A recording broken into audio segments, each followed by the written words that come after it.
नमस्कार दोस्तों। तो प्रैक्टिस सेट नंबर 5 में आपका स्वागत है। तो आइए शुरू करते हैं। इस वीडियो में हम बहुत ही इंपॉर्टेंट क्वेश्चन देखने वाले हैं जो एलपी सीबीटी एग्जाम के लिए बहुत ही इंपॉर्टेंट होगा, ठीक है। और आरआरबी जेई का भी आप तैयारी कर रहे हैं तो उसके लिए भी इंपॉर्टेंट होगा, ठीक है। तो पहला क्वेश्चन है, किसी डीसी जनरेटर में इंटरपोल फील्ड कॉइल जुड़ी होती है, किससे जुड़ी होती है? ऑप्शन नंबर 4, आर्मेचर वाइंडिंग के साथ श्रृंखला में जुड़ी होती है, ठीक है। बहुत ही इंपॉर्टेंट क्वेश्चन है दोस्तों, ठीक है ना। अगला प्रश्न है, किसी पूर्णतया आवेशित सीसा अम्ल बैटरी का विशिष्ट गुरुत्व क्या है? तो ऑप्शन नंबर 2 1280 होता है। अगला प्रश्न है कि कार्य पूछ रहा है कि दोस्तों कि स्टेयर केस वायरिंग यानी कि सीढ़ी वायरिंग में जो है कौन से प्रकार का जो है स्विच प्रयोग किया जाता है सीढ़ी वायरिंग में, ठीक है। तो इंटरमीडिएट स्विच का प्रयोग किया जाता है, ठीक है। कह रहा है कि जो इंसुलेटिंग मटेरियल है उसको क्या होना चाहिए? तो ऑप्शन 1 करेक्ट है, लो कास्ट, हाई डाइलेक्ट्रिक स्ट्रेंथ और हाई मैकेनिकल स्ट्रेंथ होना चाहिए, ठीक है। अगला प्रश्न है कि भारत में बिजली की प्रचलन आवृत्ति कितना है? तो 50 हर्ट्ज है, ठीक है। किसी इलेक्ट्रिक बूस्टर के लिए किस प्रकार के जनरेटर का उपयोग किया जाना चाहिए? तो ऑप्शन 4 सीरीज जनरेटर का उपयोग करना चाहिए, ठीक है। और यहाँ पर जो है वोल्टेज पूछ रहा है दोस्तों, तो बहुत ही मतलब V बराबर आई आर होता है। तो आई का मान दिया 1 एम्पियर, आर का मान दिया 40 ओम, तो 1 × 40 बराबर 40 वोल्ट, ठीक है। करें कि which type of fire extinguisher is used with electric fire? तो हेलोन या सीटीसी टाइप का प्रयोग किया जाता है, ठीक है।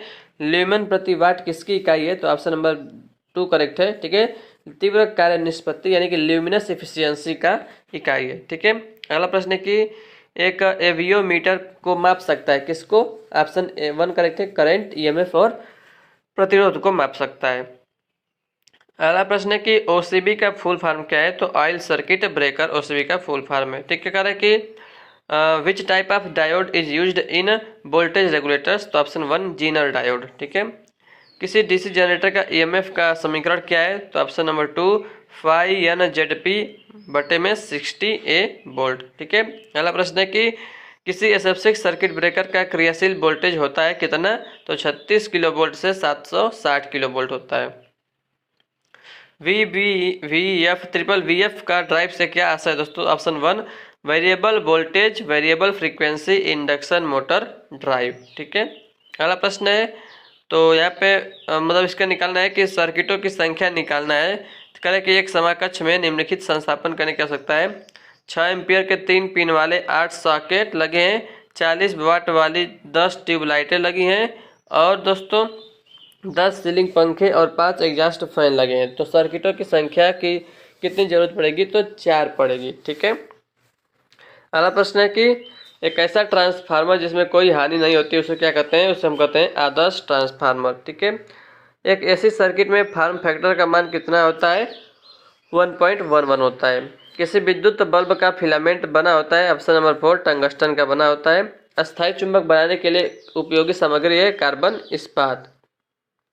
किसी प्रत्यावर्ती अल्टरनेटर को उत्तेजित करने वाला एक्साइटर होता है? ऑप्शन नंबर 3 शंट जनरेटर होता है। तारों के विद्युतरोधी प्रतिरोध को मापने में प्रयुक्त उपकरण है? Option 1 megger. किसी इलेक्ट्रॉन पर प्रवाह होता है मतलब कितना चार्ज होता है? तो -1.602 × 10⁻⁻19 कूलाम। दो ट्रांसफार्मरों की तुल्यकालिकता के लिए निम्न में कौन सी प्रमुख शर्त है? तो ऑप्शन 3 आवृत्ति वोल्टेज और फेज अनुक्रम समान होने चाहिए। अगला प्रश्न है कि सतह पर वाहक नाली वाली वायरिंग के मामले में दो सैंडलों के बीच की अधिकतम दूरी से कम नहीं होनी चाहिए? तो 60 सेंटीमीटर से कम नहीं होनी चाहिए। डीसी जनरेटर किसके सिद्धांत पर कार्य करता है? तो ऑप्शन 4 फैराडे के विद्युत चुंबकीय प्रेरण के नियम पर कार्य करता है। निम्न में से कौन सबसे कुशल और बड़ी उपयोगी अवमंदन डैम्पिंग प्रणाली है? तो ऑप्शन 4 भंवर धारा प्रणाली यानी कि ईडी करंट डैम्पिंग। प्रकाश व्यवस्था उपकरणों वाले टर्मिनल बनाने के लिए किस सामग्री का उपयोग किया जाता है? स्विच सॉकेट आदि पीतल का प्रयोग किया जाता है, ठीक है। अगला प्रश्न है, एक डीसी जनरेटर में अधिकतम दक्षता तभी होगी जब ऑप्शन 4 परिवर्ती हानि स्थिर हानि के बराबर होगा यानी कि वेरिएबल लॉस कांस्टेंट लॉस के बराबर होगा, ठीक है।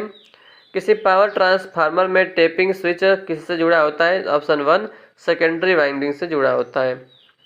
तो कह रहा है कि किसी विद्युत परिपथ में 50 ओम वाला प्रतिरोध 200 वोल्ट आपूर्ति से जुड़ा हुआ है तो प्रवाहित होने वाली धारा तो आई बराबर होता है V/R। V का मान दिया 200, R का मान दिया 50, तो 50 चौको 204 एम्पियर, ठीक है। किसी एसी सर्किट में प्रतिक्रियाशील शक्ति किसके द्वारा दिया जाता है? तो ऑप्शन नंबर 4 VI sin φ, ठीक है, रिएक्टिव पावर।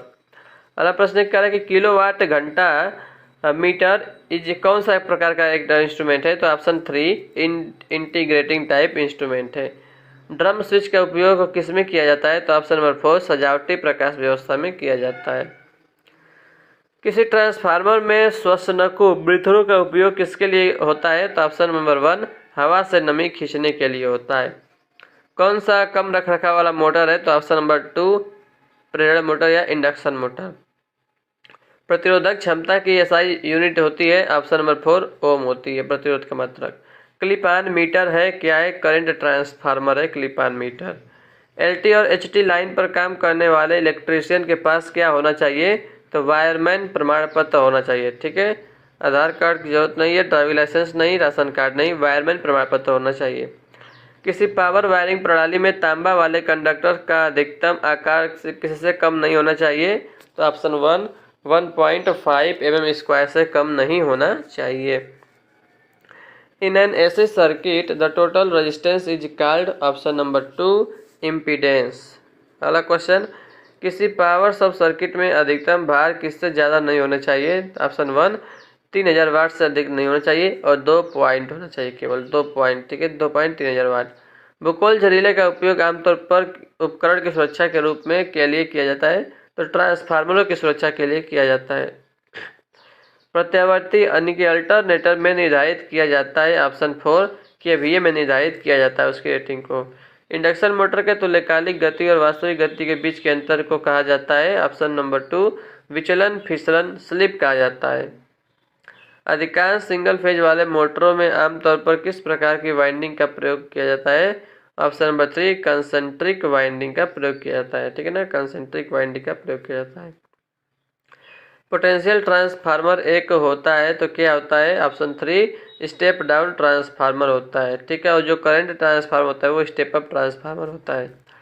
कौन सा दोलक यानी कि ऑसिलेटर ज़्यादा स्थिर रहता है? तो ऑप्शन 2 क्रिस्टल कंट्रोल्ड ऑसिलेटर। अगला क्वेश्चन, छुपाई गई या वाहिका नली वाली जो है वायरिंग को और क्या कहते हैं? तो भूमिगत नाली पाइप वायरिंग भी कहते हैं। ठीक है, इसे बोलते हैं कंसील्ड कंड्यूट वायरिंग बोलते हैं, इसी को भूमिगत नाली पाइप वायरिंग भी बोलते हैं।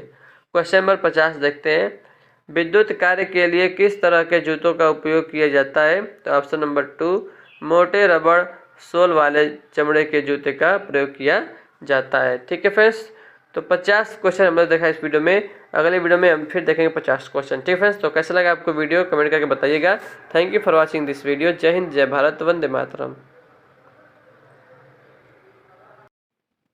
प्रैक्टिस सेट नंबर 6 में आपका स्वागत है। तो आइए देखते हैं क्वेश्चन, इंपॉर्टेंट क्वेश्चन दोस्तों। ठीक है, तो पहला क्वेश्चन है कि मैं आपके लिए जो है जहाँ से भी इंपॉर्टेंट क्वेश्चन मिलता है दोस्तों कि लगता है कि हाँ LPCVD2 में पूछ सकता है, तो मैं आपके लिए वो लाता हूँ। ठीक है फ्रेंड्स, तो देखिए, चल कॉइल प्रकार वाले उपकरण पर काम करते हैं? तो ऑप्शन नंबर 2 DC आपूर्ति पर काम करते हैं। ठीक है फ्रेंड्स, आइए अगला क्वेश्चन देखते हैं।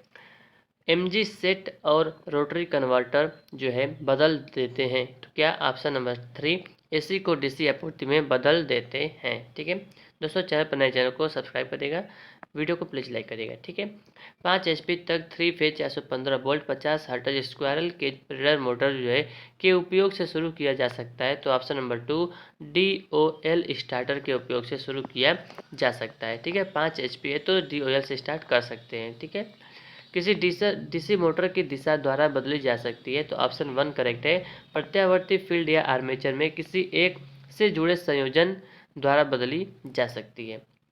अगला प्रश्न है कि संकीर्ण जगहों में काम करने के लिए किस प्रकार के प्लायर्स का उपयोग किया जाता है? तो ऑप्शन नंबर 4 लंबे नोकदार प्लायर्स का उपयोग किया जाता है। ठीक है, लॉन्ग नोज प्लायर का उपयोग किया जाता है।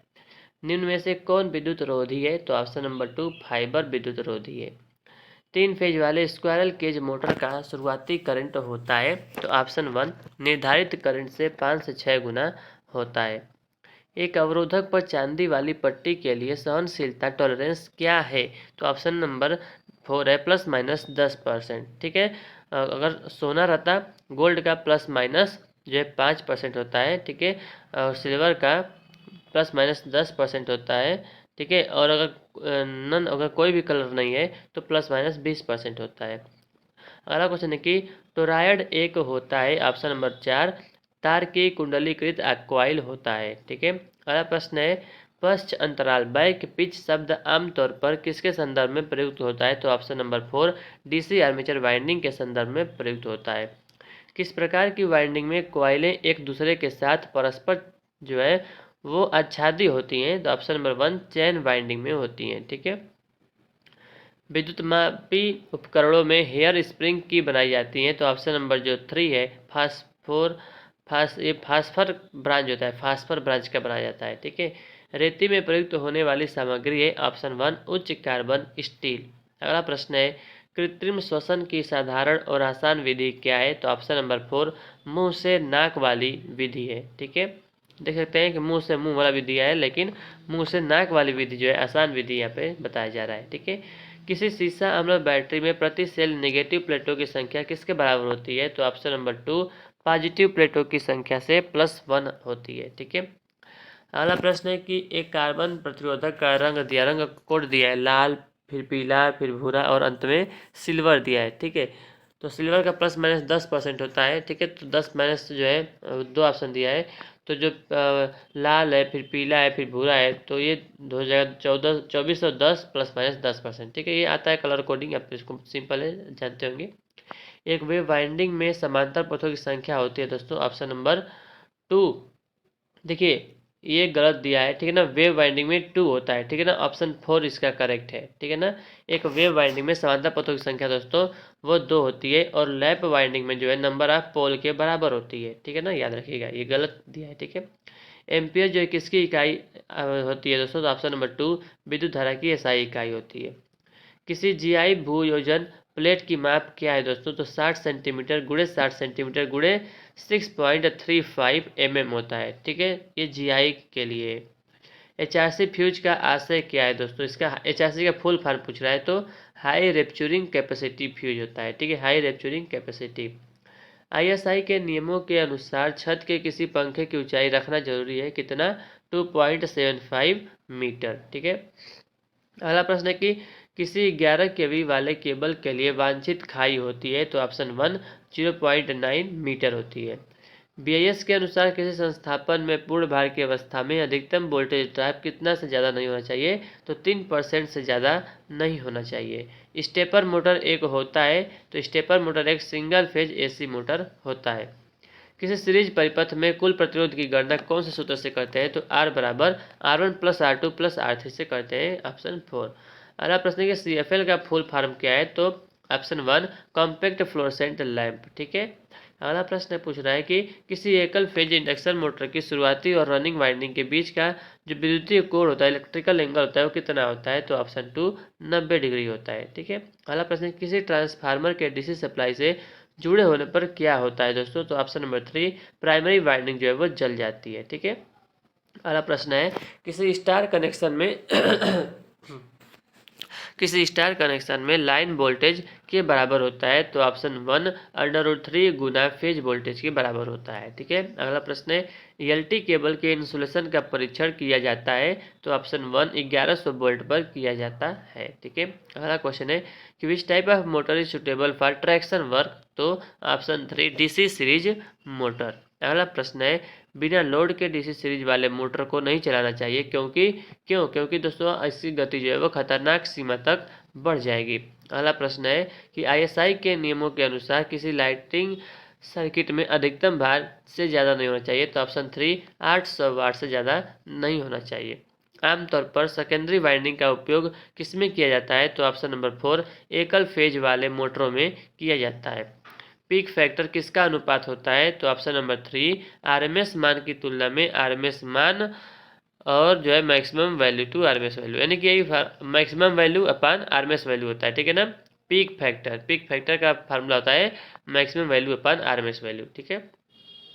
किसी single phase capacitor start motor में अपकेंद्रीय स्विच में जोड़ा गया होता है? तो ऑप्शन 3 स्टार्टिंग वाइंडिंग के साथ सीरीज में जोड़ा गया होता है। ठीक है।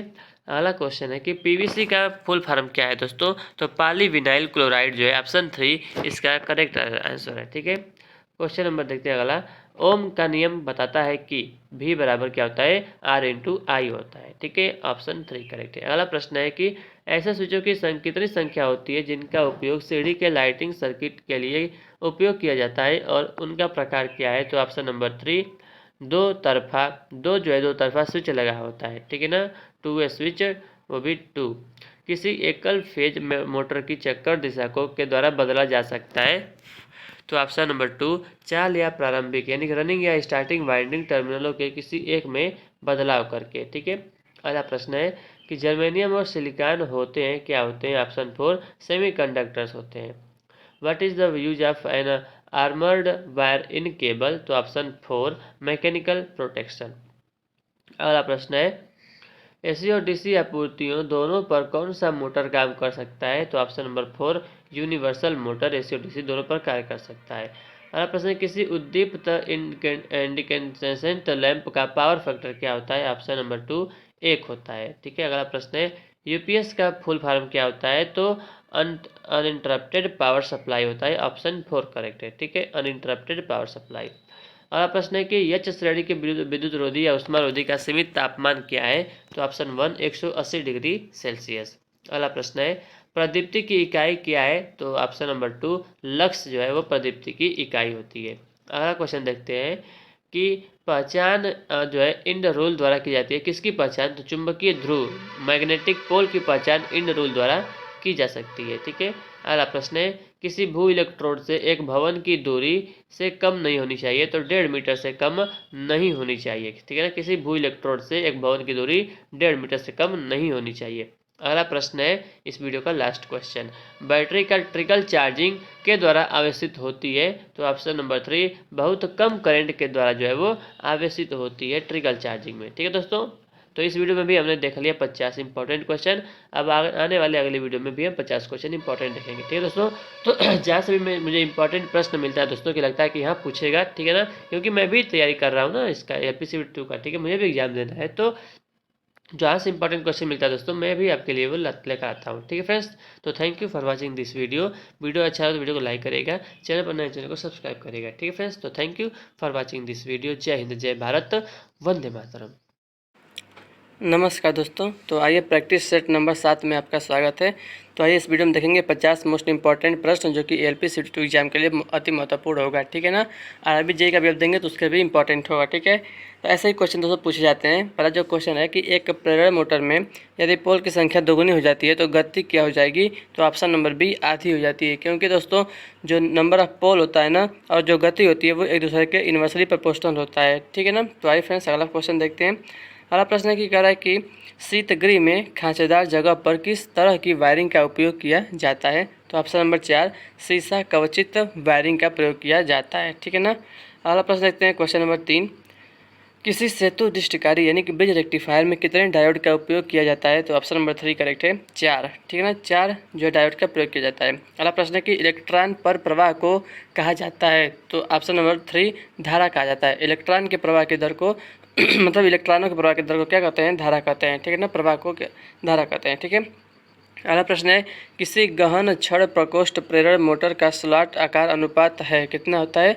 12:1 होता है। ठीक है, अगला प्रश्न है कि इंसुलेशन प्रतिरोध को का उपयोग करते हुए मापा जाता है? तो ऑप्शन नंबर 1 मेगर का उपयोग करके मापा जाता है। ठीक है, अगला प्रश्न है कि किसी स्टार डेल्टा संयोजन में ऊर्जा को द्वारा दिया जाता है? तो option number 2 √3 VL/IL cos theta. ठीक है ना, तो ऑप्शन नंबर 2 करेक्ट हो जाएगा। अगला प्रश्न है कि भू रिसाव अर्थ लीकेज सर्किट ब्रेकर को किस रूप में भी जाना जाता है? तो ऑप्शन नंबर 1 अवशेष यानी कि रेजिड्यूअल करंट सर्किट ब्रेकर के नाम से भी जाना जाता है। अगला प्रश्न है कि भू प्रतिरोध को द्वारा मापा जा सकता है? ऑप्शन नंबर 4 भू प्रतिरोध परीक्षक टेस्टर के द्वारा मापा जा सकता है। अगला प्रश्न है कि स्क्वायरल प्रकोष्ठ प्रेरण मोटर पर स्लिप रिंग मोटर को वही वरीयता दी जाती है जहां ऑप्शन नंबर 3 उच्च स्टार्टिंग आघूर्ण आवश्यक हो। ठीक है, अगला प्रश्न है घरेलू मिक्सर की निर्धारित शक्ति है तो क्या है? ऑप्शन नंबर 4 100 से 600 वाट।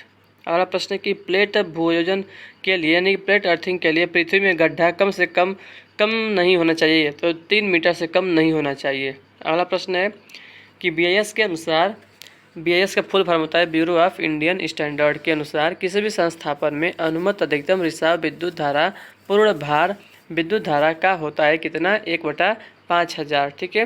अगला प्रश्न है कि BIS के अनुसार 3 फेजों और न्यूट्रल तारों के क्रमागत रंग होते हैं, क्या होता है? लाल, पीला, नीला और काला होता है। ठीक है।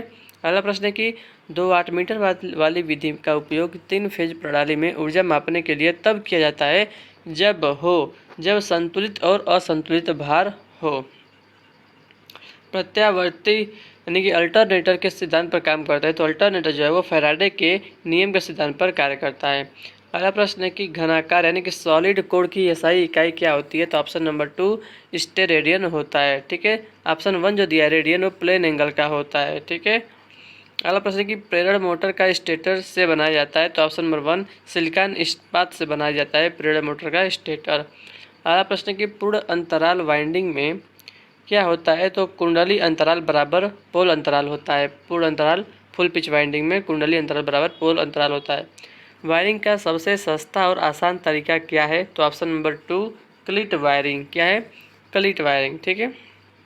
अगला प्रश्न है कि कौन सा नियम बताता है कि किसी जंक्शन पर करंटों के संगमन का बीजीय योग जो है अलजेब्रिक योग वो 0 होता है? तो ऑप्शन नंबर 2 किरचॉफ का करंट नियम KCL। ठीक है।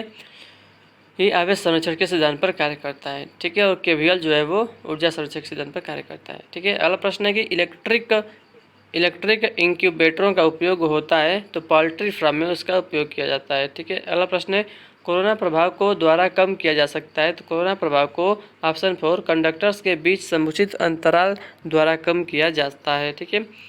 निम्न में से किसका भूयोजन यानी कि अर्थिंग की दृष्टि से महत्व है? तो ऑप्शन 1 मानव जीवन और उपकरणों का बचाव। अगला प्रश्न है कि मोटर ओवरलोड रिले का उपयोग आमतौर पर के लिए किया जाता है, तो ऑप्शन नंबर 3 अधिभार संरक्षण के लिए किया जाता है। अगला प्रश्न है कि MMF का पूर्ण रूप क्या है? तो option number 3 magneto motive force. ठीक है। ऑप्शन नंबर 3 करेक्ट है। अगला प्रश्न है कि इलेक्ट्रोलाइसिस से संबंधित फैराडे के पहले नियम को के रूप में व्यक्त किया जा सकता है, तो ऑप्शन 1 M बराबर ZIT। अगला क्वेश्चन है कि PPE का फुल फॉर्म क्या होता है? तो पर्सनल प्रोटेक्टिव इक्विपमेंट होता है PPE का फुल फॉर्म। ठीक है। अगला प्रश्न देखते हैं किसी धारामापी एमीटर के परिसर यानी रेंज को कैसे विस्तारित किया जा सकता है? तो ऑप्शन 1 इसे निम्न मान के प्रतिरोध के साथ समानांतर में जोड़कर। ठीक है। अगला प्रश्न देखते हैं उच्च गतिशील प्रत्यावर्तित में उपयोगी घूर्णित रोटर्स हैं, तो ऑप्शन 2 बेलनाकार पोल घूर्णित रोटर्स हैं। ठीक है। अगला क्वेश्चन है सीसा अम्ल वाली किसी बैटरी में इलेक्ट्रोलाइट होता है, तो ऑप्शन नंबर 2 घुला सल्फ्यूरिक एसिड होता है। ठीक है। अगला प्रश्न है कि the crimping of a wire cable into a lug is done using option 1 crimping tool plier के द्वारा करते हैं। ठीक है। अगला प्रश्न है कि कोई अष्टपोल परिवर्तक 750 RPM पर चल रहा है, तो इस प्रत्यावर्तित यानी कि अल्टरनेटर की आवृत्ति क्या होगी? तो 50 हर्ट्ज होगी। ठीक है। दोस्तों अगर चैनल पर नए चैनल को जो सब्सक्राइब करेगा वीडियो को लाइक कर दीजिएगा। ठीक है।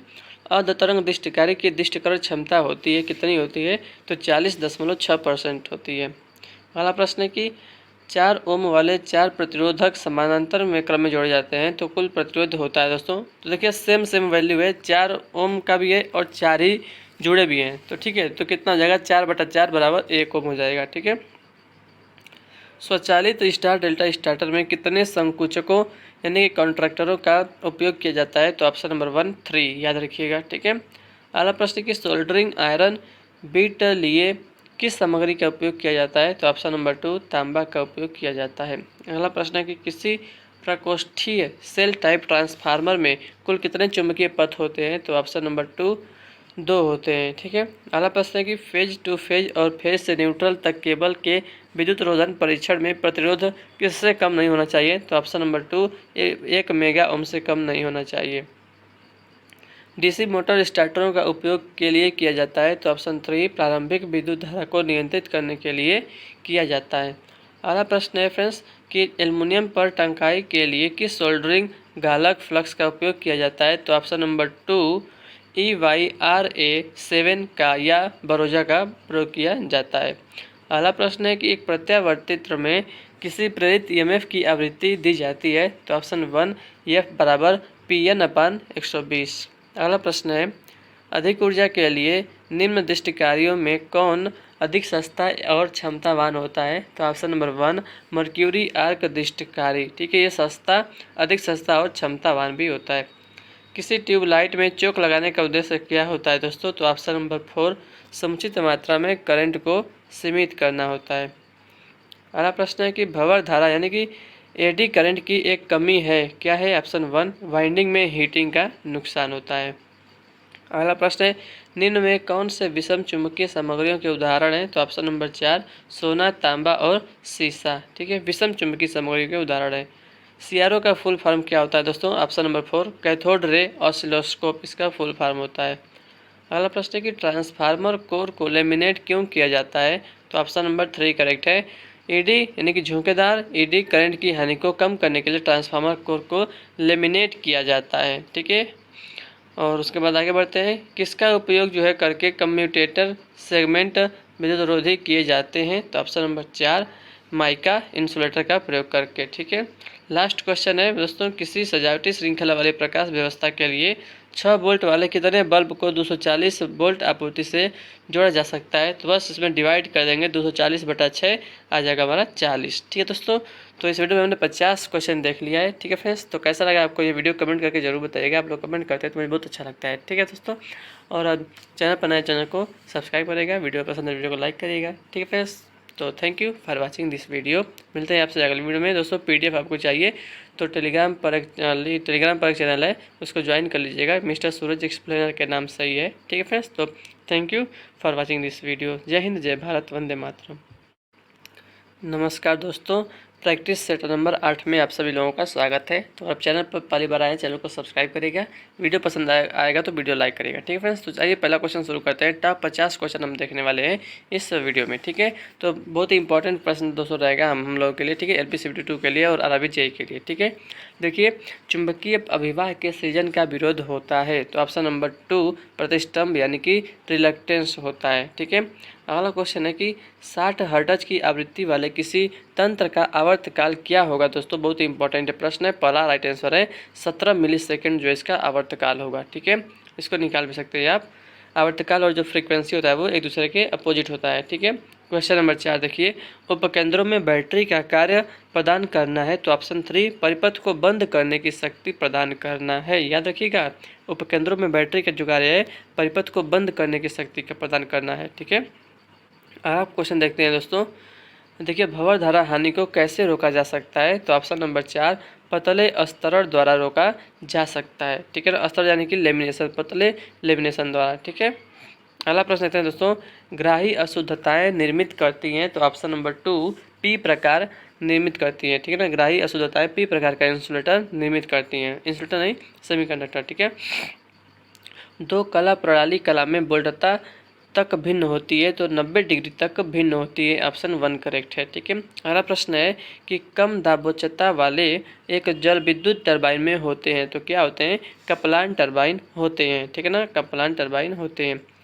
तो यहाँ पे क्वेश्चन भी दिया गया है कि यदि एक संधारित्र जो है 0.04 mm का पट्टिका पृथक्करण पूर्णतः परावैद्युत माध्यम से भरा हुआ है, यदि सामग्री की परावैद्युत सामर्थ्य जो है 10 किलोवोल्ट प्रति मिलीमीटर है, तो संधारित्र का अधिकतम वोल्टता निर्धारण कितना होगा। ठीक है, तो दोस्तों ऑप्शन नंबर ए 4 मतलब चौथा से हो जाएगा, 400 वोल्ट हो जाएगा। ठीक है ना, फार्मूला होता है दोस्तों C बराबर ε0 A/D होता है। ठीक है ना, तो यहाँ से मतलब इसको न्यूमेरिकल है, इसको लग जाएगा। ठीक है, 400 वोल्ट इसका राइट आंसर हो जाएगा।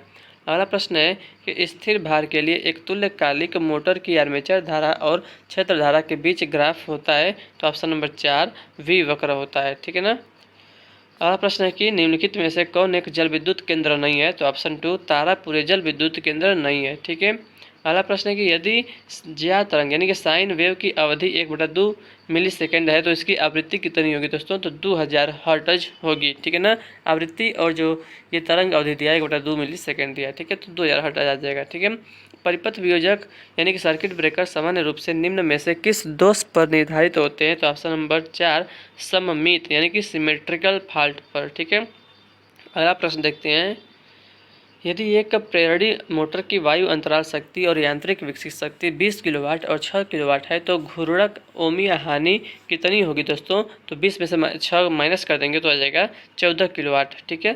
अगला प्रश्न है कि किसी परिणामी तरह यानी किसी ट्रांसफार्मर का प्रेरक प्रतिघात किस प्राचल पर निर्भर करता है? तो ऑप्शन नंबर 2 क्षरण अभिवाह पर निर्भर करता है। ठीक ना, लीकेज फ्लक्स पर निर्भर करता है। अगला क्वेश्चन है कि निम्नलिखित में से किस मशीन के लिए घूर्णी चुंबकीय क्षेत्र की अवधारणा अच्छी है? तो राइट आंसर है ऑप्शन नंबर 4 प्रेरणी मोटर। 3 कला प्रेरणी मोटर के गतिहीन अवस्था में होने पर सर्पण यानी कि स्लिप का मान क्या होगा? तो ऑप्शन नंबर 3 1 होगा। ठीक है। अगला प्रश्न देखते हैं। यहाँ पर न्यूमेरिकल दिया है कि 600 माइक्रोवेबर का चुंबकीय अभिवाह 1500 वर्तनों वाली एक कुंडली के माध्यम से कार्य करता है और 0.5 सेकेंड में उत्क्रमित होता है तो प्रेरित ईएमएफ का औसत मान कितना होगा? ठीक है दोस्तों, तो आपको जो है फ्लक्स का मान दिया है। ठीक है, आपको एन का मान दिया है, सेकेंड का मान दिया है, ईएमएफ पूछ रहा है। ठीक है ना, तो फ्रेंड्स यहाँ से हम निकाल सकते हैं। ठीक है, तो आएगा 3.6 वोल्ट आएगा। फार्मूला होता है NI अपन ए करके होता है ना, तो ईएमएफ का फार्मूला इसको निकाल लेंगे दोस्तों तो आ जाएगा। ठीक है, देखिए कि हम थ्योरी वाला प्रश्न देखेंगे। शून्य भार पर प्रचालित होने से इनमें से किस मोटर की गति अधिकतम होती है? तो ऑप्शन 4 सीरीज मोटर की गति अधिकतम होती है। यदि डीसी मोटरों में कार्बन ब्रशों का संपर्क प्रतिरोध अधिक हो तो क्या होता है? तो स्पूलिंग को सीमित किया जा सकता है। किसी परिणामी तंत्र में बकोल्ज रिले का कार्य किससे सुरक्षा प्रदान करना होता है? तो आंतरिक दोष से सुरक्षा प्रदान करना होता है। अगला प्रश्न है दोस्तों, किसी वियोजन परिणामित्र में होते हैं, क्या होते हैं? 1:1 फेरा अनुपात होता है, टर्न रेशियो होता है। 4 एम्पियर की धारा वाला एक 3 ओम का प्रतिरोध की शक्ति का अवक्षय करेगा तो 48 वाट की शक्ति का अवक्षय करेगा। ठीक है, तो शक्ति का है तो आई का मान दिया है, आर का मान दिया है, तो पी बराबर क्या होता है? आई स्क्वायर आर, 4 का स्क्वायर करेंगे 16 और 16 गुणे 3 16 48। अगला प्रश्न देखते हैं। निम्नलिखित में से किसे वोल्टता स्रोत के संदर्भ के रूप में प्रयोग किया जाता है? तो ऑप्शन नंबर 2 जेनर डायोड का प्रयोग किया जाता है। The unit of brightness is option number 3 Lambert होता है। ठीक है ना, लैम्बर्ट। अगला प्रश्न है कि एक प्रत्यावर्तित में प्रति ध्रुव 9 प्रखाचे हैं।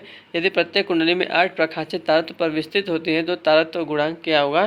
तो आएगा 0.985 आएगा। ठीक है ना, 9 में नहीं 8 में जो है 9 से भाग दिया है। ठीक है ना, तो यह आ जाएगा। जब एक अर्धचालक डोपित होता है तो किस में वृद्धि होती है? तो चालकता में वृद्धि होती है। जिंक सिलिकेट द्वारा उत्पादित प्रतिदीप्ति का रंग होता है? तो ऑप्शन नंबर 4 हरा होता है, ग्रीन। ठीक है। घरेलू प्रतिष्ठानों में निम्नलिखित में से किस परिपथ वियोजक का प्रयोग किया जाता है? तो ऑप्शन 3 MCB का प्रयोग किया जाता है। इसका फुल फॉर्म पूछता है। ठीक है, मिनिएचर सर्किट ब्रेकर होता है। ठीक है। अगला प्रश्न देखते हैं दोस्तों। अगला प्रश्न दिया है कि एक चाप में शक्ति गुणक होता है, तो एक चाप में एक शक्ति गुणक होता है। यहाँ पे न्यूमेरिकल दोस्तों, इसको अब सॉल्व करेंगे तो आ जाएगा 3.55 वोल्ट आएगा। ठीक है ना, सिंपल होता है ये वाला क्वेश्चन। डीसी परिपथों की आवृत्ति होगी दोस्तों 0 हर्ट्ज होती है, 0। ठीक है। किसी वितरण प्रणाली में उपयोग किया जाने वाला वर्धक यानी बूस्टर क्या कर सकता है? तो वोल्टता पात की प्रतिपूर्ति कर सकता है, यानी जो वोल्टेज ड्रॉप में हानि हुआ रहता है ना, उसको ये मतलब उसकी प्रतिपूर्ति करता है, उसको मैनेज कर देता है। तो ये क्वेश्चन है, सॉल्व करेंगे इसको तो आएगा 1 एम्पियर आएगा। ठीक है। और यहाँ पर क्या पूछ रहा है कि स्लिप कितना स्लिप परसेंटेज स्लिप पूछ रहा है। ठीक है, तो NS माइनस NR बटा NS होता है, यानी कि 1500 माइनस 1350 बटा 1500 करेंगे तो आ जाएगा 10%। ठीक है। एक बैटरी में 12.8 वोल्ट का विद्युत वाहक और बल जो है और 3.2 एम्पियर की धारा है, तो बैटरी द्वारा 5 मिनट में कितने कूलाम का विसर्जन किया जाएगा? तो 960 कूलाम का किया जाएगा। ठीक है ना, तो ये तो सिंपल है, इसको आप लगा लेंगे। ठीक है। एकल कला जो है प्रेरणी मोटर में लगा हुआ घूर्णक किस प्रकार का होता है? तो स्क्वायरल केज रोटर होता है। ठीक है। अगला प्रश्न है कि विद्युत शक्ति का एक गैर पारंपरिक स्रोत है, तो भूतापीय ऊर्जा विद्युत शक्ति का एक गैर पारंपरिक स्रोत है। निम्न वोल्टेज प्रणाली के लिए सामान्य रूप से पसंद किया जाने वाला संरक्षण जो है कौन सा है? तो है फ्यूज। अगला प्रश्न है, ये भी क्वेश्चन दिया गया है। ठीक है, तो धारा पूछ रहा है तो 40 एम्पियर की धारा आ जाएगा। ठीक है, इसको सॉल्व करेंगे, सिंपल है।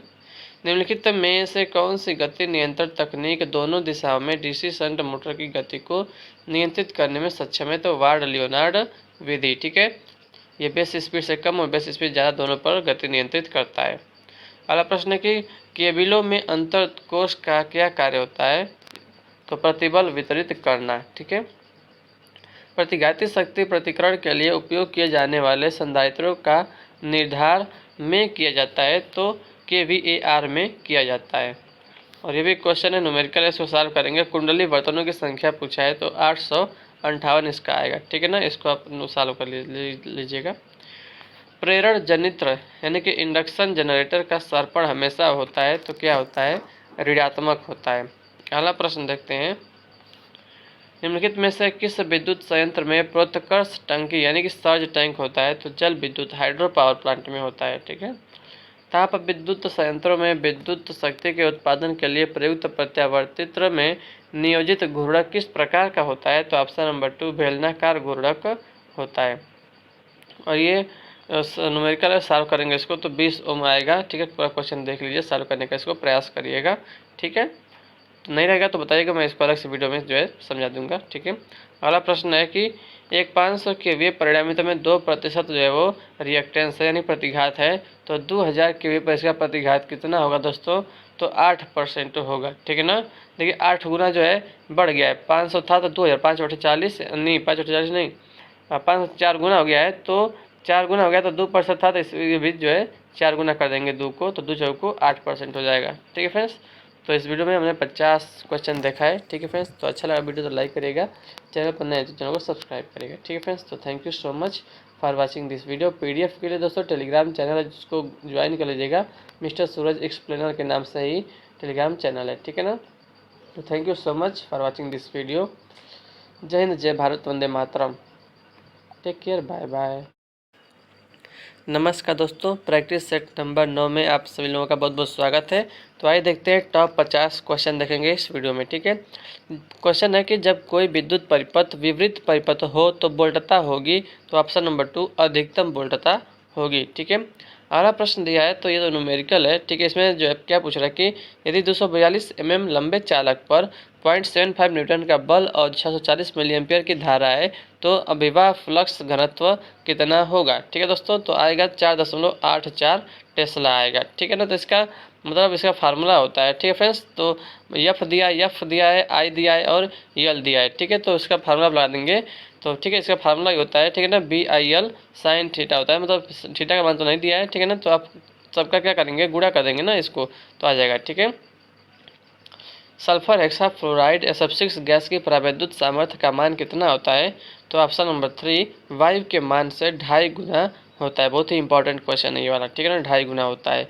अगला प्रश्न तो हम केवल जो इसमें न्यूमेरिकल नहीं देखेंगे, केवल मतलब थ्योरी वाले प्रश्न देखेंगे। ठीक है, इसको आप सॉल्व करेंगे दोस्तों तो आ जाएगा 75 वोल्ट आएगा। ठीक है ना, तो ठीक है, मतलब बीच की दूरी दिया है 0.15 mm दिया है और सामर्थ्य दिया है 500 किलो वोल्ट प्रति मीटर दिया है। ठीक है, तो टर्मिनल वोल्टता इसको अपन निकाल लेंगे दोस्तों, तो आ जाएगा। ठीक है, फार्मूला याद आएगा तो।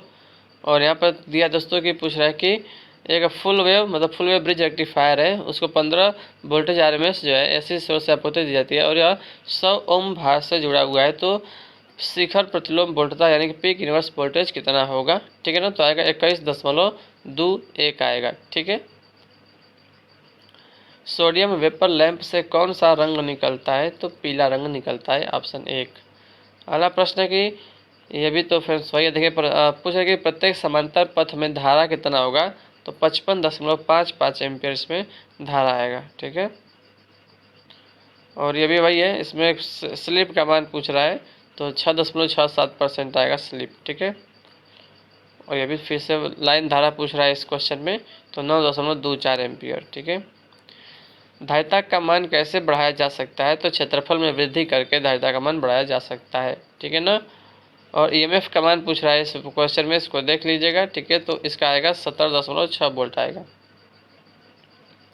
तो फिर से वही आ जा रहा है न्यूमेरिकल, तो इसका आएगा ऑप्शन 1 वाला आ जाएगा। ठीक है, लगाने का प्रयास करिएगा। यदि फ्यूज तार का जो धारा निर्धार है वो 10 एम्पियर है, तो फ्यूजिंग धारा क्या होगी? 10 एम्पियर से अधिक होगी। निम्नलिखित में से किस मशीन में पक्ष ईएमएफ की आवश्यकता अवधारणा होती है? तो डीसी मोटर में होती है। अगला प्रश्न है कि विकल्पों में दिए गए लैंपों में से किसमें वोल्टता के उतार चढ़ाव का प्रकाश के उत्पादन पर तुलना अधिक प्रभाव पड़ता है? तो इनकैंडेसेंट लैंप पर अधिक पड़ता है। इसमें पूछ रहा है कि एंगल पूछ रहा है, एंगल जो आएगा वो 60 डिग्री आ जाएगा। ठीक है, 3 फेज है, 4 पोल, 12 प्रखांच दिया है। ठीक है, तुल्यकालिक गति से चल रही है तो प्रखांच कोण कितना होगा? 60 अंश होगा। एक 6 ध्रुव 50 हर्ट्ज पेरडी मोटर 970 आरपीएम पर चल रही है तो घूर्णक धारा की आवृत्ति कितनी होगी? तो 1.5 हर्ट्ज होगा। 1 किलोवाट के विद्युत परिपथ में के लिए 1 किलोवाट घंटा विद्युत ऊर्जा का उपभोग किया जाता है तो 1 घंटे के लिए। भार में वृद्धि के साथ स्थिर गति दर्शाता है तो डीसी शंट मोटर स्थिर गति दर्शाता है। यदि एक चुंबक को गर्म किया जाता है तो क्या होता है? अपना चुंबकत्व खो देता है। परिणामी तर्क की मुख्य सामग्री में शैथिल्य क्षेत्र होगा, छोटा होगा। ठीक है, छोटा। दोष के क्षण से लेकर कुंडली के ऊर्जायन के क्षण तक के समय को क्या कहा जाता है? तो रक्षण काल कहा जाता है। एक चालक का प्रतिरोध इसकी किसके व्युत्क्रमानुपाती होता है? तो अनुप्रस्थ काट के क्षेत्रफल के व्युत्क्रमानुपाती होता है। एकल कला प्रेरणी मोटर का शक्ति गुणक के कारण कम होता है तो विपुल चुंबकन धारा के कारण कम होता है। अगला प्रश्न है, तो ये तो मतलब न्यूमेरिकल है, इसको सॉल्व करेंगे तो 0.5 आएगा। आपूर्तित वोल्टता में परिवर्तन के कारण अत्यधिक प्रभावित होने वाला उपकरण कौन सा है? वैद्युत उपकरण है। उस परिणामीतर का फेरा अनुपात क्या होगा जो 1500 वोल्ट से 30 वोल्ट का रूपांतरण करता है? तो 50:1 होगा। ठीक है, केवल आपको जो है VN/V2 कर देना है, 1500/30 करना है तो 50:1 आ जाएगा। और यहाँ पे RMS मान पूछ रहा है। ठीक है, न्यूमेरिकल है तो इसको सॉल्व करेंगे तो 244.2 वोल्ट आएगा जाएगा। और ये भी वही है। ठीक है, तो इसमें पूछ रहा है कि अधिकतम अनुमेय प्राथमिक धारा कितनी होगी? 50 एम्पियर होगी। वोल्टता प्रोत्कर्ष जो कि पारेशर लाइन से होकर गुजरती है आरंभ में प्रवेश करती है तो त्वरित निरोधक में प्रवेश करती है। प्रेरणी मोटर में अर्धसंवेद प्रखांच का कार्य क्या होता है? चुंबकीय धारा घटाना तथा शक्ति गुणांक बढ़ाना, शक्ति गुणक बढ़ाना। ठीक है, और ये भी न्यूमेरिकल है तो 5.2% आएगा। इसका वोल्टेज स्पीड रेगुलेशन पूछ रहा है। ठीक है, और यहाँ में कुल चालकों की संख्या तो 1000 दिया है। EMF पूछ रहा है। ठीक है, तो आ जाएगा 6 वोल्ट आएगा, फार्मूला लगा देंगे तो। यदि मूल आवृत्ति 50 हर्ट्ज है तो तृतीय सन्नादी सामग्री के कारण सन्नादी आवृत्ति कितनी होगी? 150 हर्ट्ज। तृतीय सन्नादी है तो 3 से गुणा कर दीजिए। ठीक है, और यहाँ पे पूछ रहा है इनपुट पावर कितना होगा? तो 400 वाट आएगा सॉल्व करने पे। और ये भी वही है कि संधारित्र पर कितनी वोल्टता होगी? 200 वोल्ट से जुड़ा हुआ है। ठीक है ना, एक समय नियतांक यानी कि 1 टाइम कांस्टेंट के बाद जो है कितना वोल्टता होगा दोस्तों?